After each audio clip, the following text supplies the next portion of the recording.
Joining me is Hereford head coach Mark Richards. I tell you what, that was a terrible game to watch for me. It was awful. Was it awful for you? Oh, it was awful. It was an awful game. If you're a neutral here, you're thinking, what is this National League North all about? I just said that to the lads. I said it's probably our worst performance, one of our worst performances of the season, yet we come away with a 1-0 win. And we've probably had games where we've been on the wrong end of the result but have had a really good performance. So I suppose it's kind of evening itself out. But it was an awful game of football. I had a few friends that came today as well, so I'm hoping they're not thinking that that's the usual sort of standard. But look, at this stage of the season as well, we're glad we got the result, but the performance levels were nowhere near where we have been. And I think if you look in the last 10, our performance levels have been consistently pretty good. But yeah, that today is nowhere near the standard that we need to be at. Because I likened the conditions to almost being an artificial pitch. It was bouncing so high. Is it hard underneath the top surface? No, I'm not going to use that as an excuse at all. I think that the pitch is playing well. There's no issues with that. I just think there was a lot of sloppiness out there today, which we haven't seen in previous weeks. And up until about the 70th minute, I think the only real chance for both teams was Simmons. That was it. It was like so limited sort of action on both goals that it was.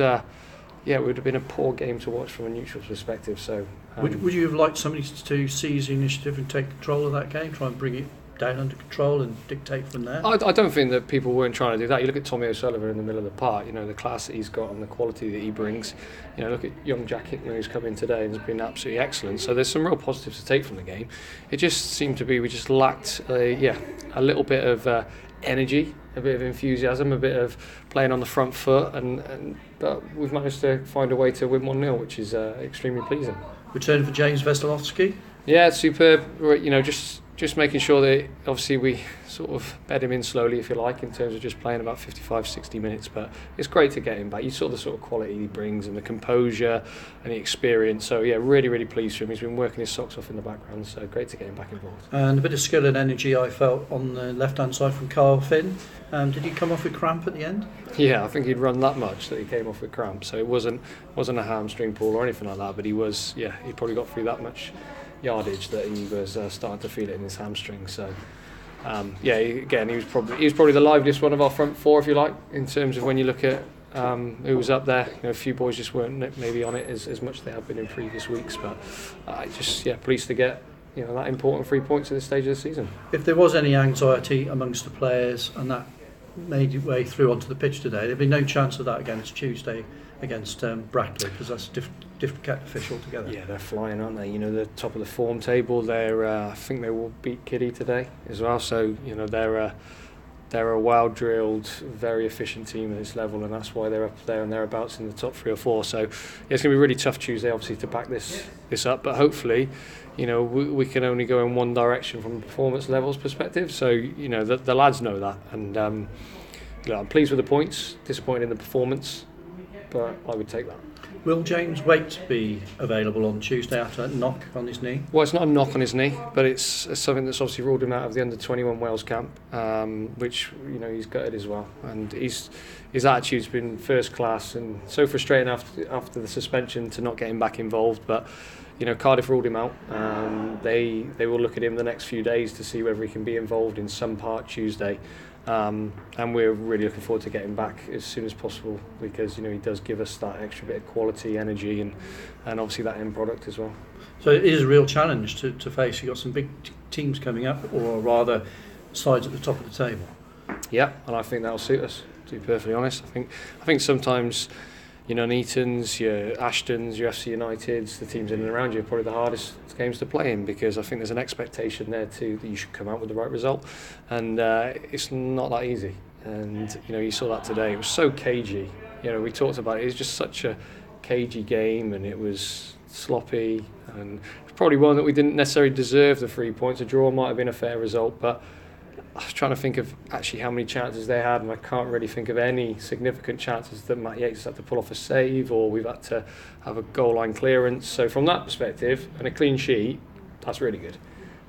It's just important that we keep building on what we have been doing over the last sort of 3 or 4 months to make sure we finish the season as strong as we possibly can. And obviously we will, deadline's up next Thursday to potentially bring anybody else in, and we will obviously continue to just work with the squad and try and be as competitive as we possibly can be in this National League North. Thanks for your time. Cheers guys. Can I go back to Tuesday night when you went to the Welsh English? Oh yeah, England c Wales game. Yeah. Any players impress you in particular?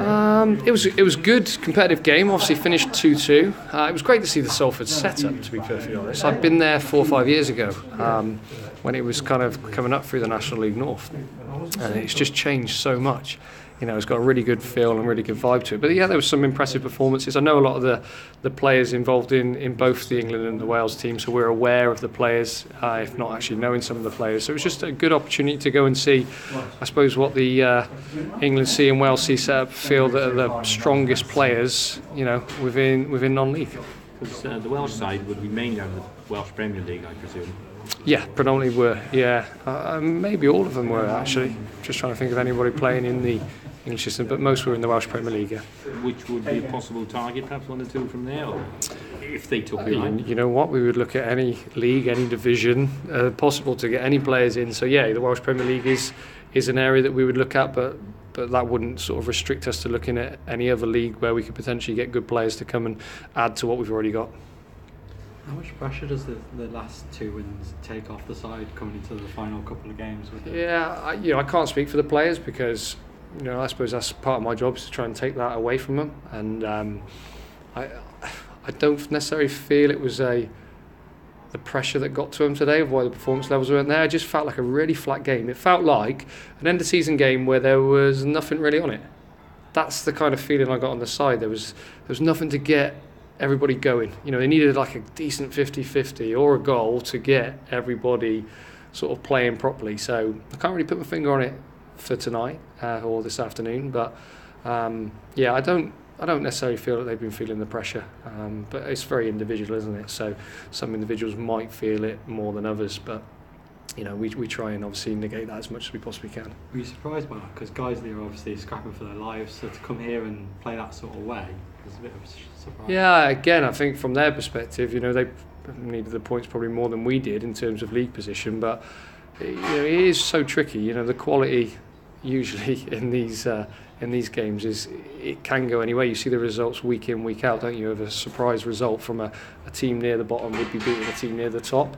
And you know, Guiseley obviously have got a run in now where I think they're still 3 points adrift from the bottom 3. So, you know, every single one of theirs is going to be a cup final moving into the last 7 or 8 games. Yeah, you say about everybody can beat everybody, but when you think about it, we're going to play Brackley and then Spennymoor and Stockport, and it all looks difficult. But your players now will have a bit more freedom, surely, because you know, the threat of relegation. Yeah, no, I get where you're coming from that, and then hopefully it will, you know, and hopefully it'll take the shackles off a little bit, and it'll allow them to express themselves even more than the license that we give them. So yeah, so fingers crossed, you know, we can go with it in no fear. Cheers. Thank you.